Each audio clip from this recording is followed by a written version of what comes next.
प्यारे भाइयों बहनों, पीतम्बर एजुकेशन चैनल पर आपका बहुत बहुत स्वागत, वंदन, अभिनंदन। जैसा आप थंबनेल में देख पा रहे हैं कि प्लांटी जगत, आज हम प्लांट्स के बारे में, उनके किंगडम्स के बारे में जानेंगे, उनके टाइप्स के बारे में जानेंगे, जिनसे निश्चित तौर पर सभी प्रतियोगी परीक्षाओं में कोई ना कोई क्वेश्चन जरूर आता ही है। चलिए चलते हैं आज इस टॉपिक पर। क्लास में चलने से पहले जिन भाई बहनों ने चैनल सब्सक्राइब ना किया वो सब्सक्राइब करें, लाइक करें, शेयर करें और कमेंट करना बिल्कुल भी ना भूलें। चलिए चलते हैं आज के सेशन में क्या कुछ खास होने वाला है। सबसे पहले देख लेते हैं कि पादप जगत, जो पादप जगत होता है उसको किस प्रकार से अपन ने बांटा गया है। देखते हैं। सबसे पहले आप डायग्राम देख पा रहे हो, जो हमारा पादप जगत होता है, सबसे पहले पादप जगत को हमने तीन भागों में बांटा हुआ है। देखिए इसमें दिखाई दे रहा होगा आपका दो भाग। पहला है अपुष्पोद्भिद वर्ग और दूसरा पुष्पोद्भिद वर्ग। पहला अपुष्पोद्भिद ऐसे जिसमें कि फूल नहीं होते हैं, और पुष्पोद्भिद जिससे फूलों से होता है। ठीक है।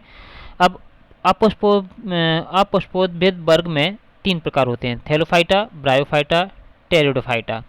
उसके बाद पुष्पोद्भिद को मैं दो भागों में बांटा हुआ है, नग्नबीजी और आवृतबीजी, यानी अनावृतबीजी और आवृतबीजी। उसके बाद आते हैं जो आपका थैलोफाइटा को भी तीन भागों में बांटा गया है, शैवाल, कवक और लाइकन। और यहाँ पे आवृतबीजी को दो भागों में बांटा गया है, एक बीजपत्री और दो बीजपत्री। ठीक है, इस प्रकार से बांटा गया है। अब देखते हैं आगे इसके बाद क्या है। हाँ जी, बिल्कुल। जो थैलोफाइटा होता है वो क्या है, देखिए थैलोफाइटा क्या है। थैलोफाइटा फैलियम है, इसमें एक बीज रहित पौधे और पौधे जैसे जीव शामिल होते हैं। इसमें शैवाल, कवक, लाइकेन और बैक्टीरिया आते हैं। थैलोफाइटा में क्या आती हैं? थैलोफाइटा में बैक्टीरिया, कवक, लाइकेन ये सब आते हैं। और थैलोफाइटा क्या होता है, ये गैर चलित, यानी ये यहाँ वहाँ मूव नहीं कर पाता, गैर चलित होता है। और जीवों का एक पॉलीफाइलेटिक समूह है, जिसमें पौधे के शरीर को थैलस के रूप में इसलिए कहा जाता है क्योंकि इसमें जड़, तना, पत्ती नहीं पाई जाती। इसमें जो आपको चित्र देख रहे हैं, इसमें जड़, तना, पत्तियाँ नहीं पाई जाती हैं। एक थैलस के रूप में होता है, इसलिए इसे थैलोफाइटा कहते हैं। ठीक है। अधिकांश थैलोफाइटा जो नम आवास होते हैं, गीले यानी जो आर्द्र भूमियाँ होती हैं, या फिर जैसे बोल सकते हैं शीलन भरी भूमियाँ होती हैं, ज़मीनें होती हैं, जहाँ वहाँ पर यानी गीले आवासों में ये पाए जाते हैं। थैलोफाइटा स्वपोषी होता है, यानी खुद ही पोषण प्राप्त कर लेता है और अपना भोजन स्वयं बनाता है। ठीक है। भोजन स्टार्च के रूप में संग्रहित भी कर लेता है अपने पास। थैलोफाइटा में संवहनी प्रणाली नहीं होती है। थैलोफाइटा में क्या, संवहनी प्रणाली, जो कि आपके पेड़ पौधों में होती है, वो थैलोफाइटा में संवहनी प्रणाली नहीं होती। संवहनी का मतलब आप ऐसे समझ सकते हैं, इसमें जाइलम फिलोम जैसी कोई भी चीज़ें नहीं होती। इसमें एकल कोशिकीय यौन अंग होते हैं। ये जो आपके सामने पिक्चर लगी हुई है थैलोफाइटा की है। अगला देखते हैं। थैलोफाइटा का शरीर जड़, तना और पत्तियों में बटा हुआ नहीं होता, अर्थात इसमें जड़, तना और पत्तियां नहीं पाई जाती हैं। यह केवल एक थैलस के रूप में रहता है। और मैं आपको बता दूं, इसमें जो थैलोफाइटा होता है, इसमें केवल और सिर्फ केवल कार्बोहाइड्रेट, अकार्बनिक पदार्थ तथा विटामिन ए, डी, ई, सी ये इसमें पाए जाते हैं। अच्छा, भारत में भोजन के रूप में अम्बाल का शैवाल होता है। इसका प्रयोग हम भारत में भोजन के रूप में करते हैं। बहुत ही इंपॉर्टेंट क्वेश्चन है, यहाँ से बनता है क्वेश्चन ज़्यादातर, कि भारत में किसको अपन थैलोफाइटा ऐसा कौन सा है जिसको अपन भोजन के रूप में प्रयोग करते हैं इंडिया में। तो भारत में भोजन के रूप में अम्बालकस नाम का शैवाल का प्रयोग किया जाता है। ठीक है। अच्छा, सारगैसम नाम का शैवाल देखते हैं। सारगैसम नाम का एक आपने सुना होगा इसका नाम। सारगैसम शैवाल से तो क्या बनती है, कृत्रिम ऊन जो बनाई जाती है वो सारगैसम शैवाल से ही बनाई जाती है। कारा और नाइटेला, ये गलत लिखा है, इलाहाबाद नहीं है, कारा और नाइटेला नाम का एक जो थैलोफाइटा है या शैवाल है, इससे हम क्या, कारा और नाइटेला नाम की शैवाल से मलेरिया की दवाई बनाई जाती है। क्लोरेला शैवाल अंतरिक्ष यात्री, जो क्लोरेला नाम का शैवाल होता है, क्वेश्चन यहाँ से भी आता है और पूछा भी गया कई बार। क्लोरेला जो शैवाल होता है वो अंतरिक्ष यात्री अपने साथ भोजन के रूप में ले जाते हैं अंतरिक्ष में।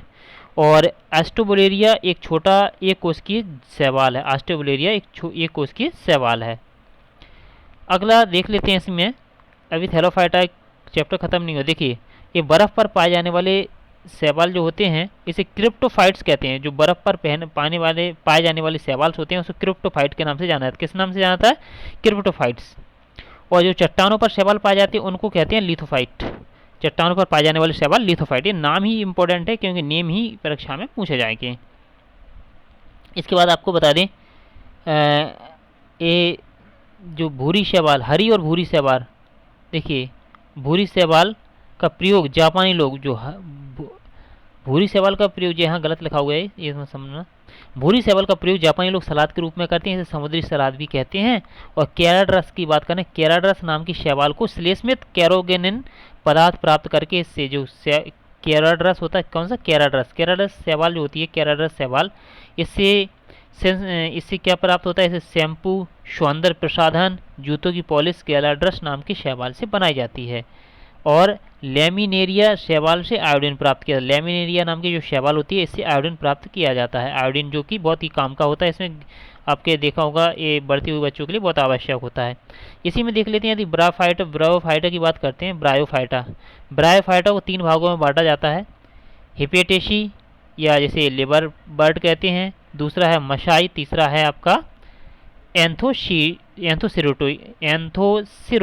ठीक है, इस प्रकार से 3 ये भाग हो गए इसके ब्रायोफाइटा के। एंथ्रियोफाइटा का सबसे साधारण या आद्य समूह है, इसमें आप देखिए इसमें संवहन ऊतक और वास्तविक जड़ों का अभाव होता है, इसमें संवहन ऊतक और वास्तविक जड़ें नहीं होती हैं, जड़ों के स्थान पर मूलाभास होते हैं, यानी जड़ों जैसा ही कुछ होता है लेकिन जड़ नहीं होती हैं, इतनी मजबूत नहीं होती हैं। अधिकतर ब्रायोफाइटा क्लोरोफिल पाया जाता है, इसमें ये हरी पत्तियां देख रही हैं, इसमें क्लोरोफिल होता है जिससे वे अपना भोजन खुद बना सकते हैं। इसमें लैंगिक और अलिंग दोनों प्रकार के जनन होते हैं, किसमें, ब्रायोफाइटा की बात हो रही है। और ये प्राय छोटे होते हैं, इसमें सबसे बड़ा ब्रायोफाइटा जो आप बोलें तो इसमें होता है डायोनेशिया, इसकी ऊंचाई 40 से 70 सेंटीमीटर तक हो सकती है। इसमें संवहन ऊतक नहीं होते हैं, संवहन ऊतक जो मैं पहले बताता हूँ जाइलम फिलोएम जैसी संरचना है, ये स्थलीय होने के साथ छायादार और नम स्थानों पर ये उगते हैं, छायादार और नम स्थान जहाँ पर होंगे वहाँ पर ये ब्रायोफाइटा के पौधे उगाएंगे, ये वर्ग वाले पौधे। ये जल खूब ज़्यादा मात्रा में एब्जर्व करते हैं, सोख लेते हैं, इसलिए ये बाढ़ रोकने में सहायक होते हैं। और सबसे बड़ा ब्रायोफाइटा डाइसोनिया है, और सबसे छोटा ब्रायोफाइटा की बात करें तो जुआप्सिस है।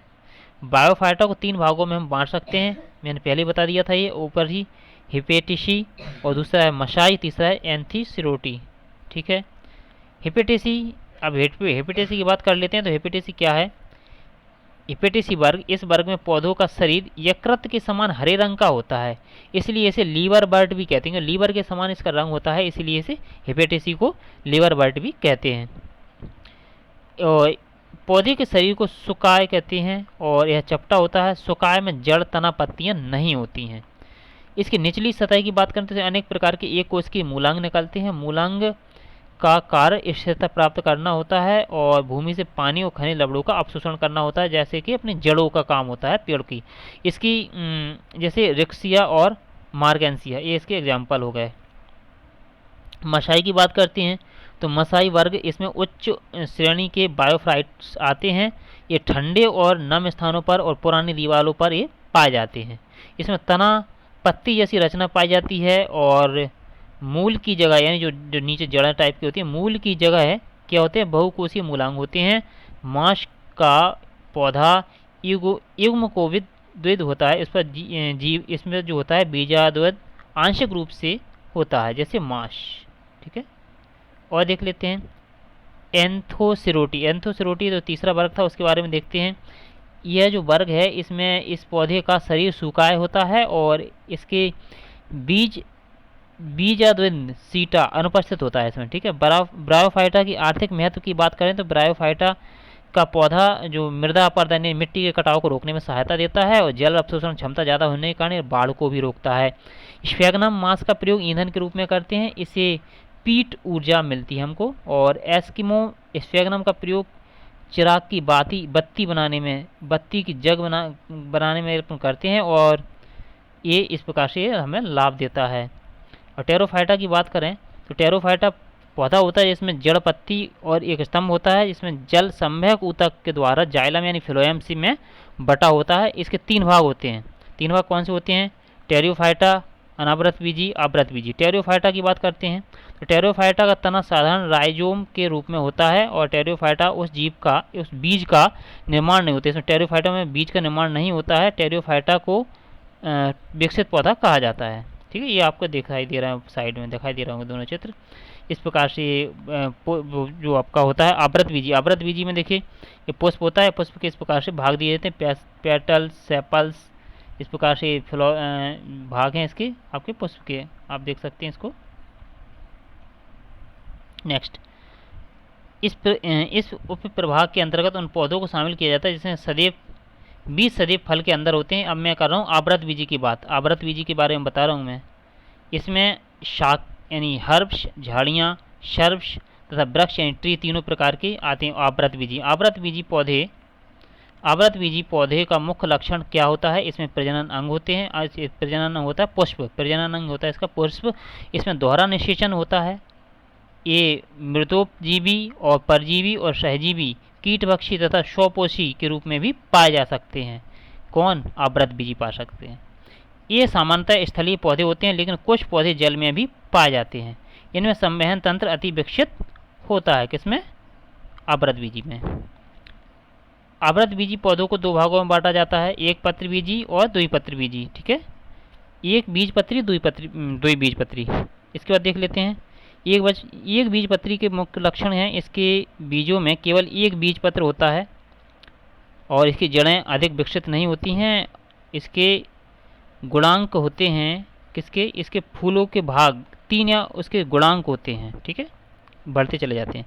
इसमें संवहन जो होता है कैम्ब्रियन नहीं, इसमें संवहन पूल में कैम्ब्रियन नहीं होता है। संवहन पूल जहाँ से ये आगे पीछे जाता है। ठीक है, अब तक देख लेते हैं। आज की वीडियो में इतना ही, मिलते हैं नेक्स्ट वीडियो में। कमेंट करना ज़रूर करें, आप कमेंट ज़रूर करें क्योंकि कमेंट करने से हमें मोटिवेशन मिलता है। और आप बताएं कि आप लोगों की तैयारी कैसी चल रही है। मिलते हैं नेक्स्ट वीडियो में, तब तक मिलते हैं नेक्स्ट वीडियो में। तब तक के लिए thank you watching for this video. Bye bye.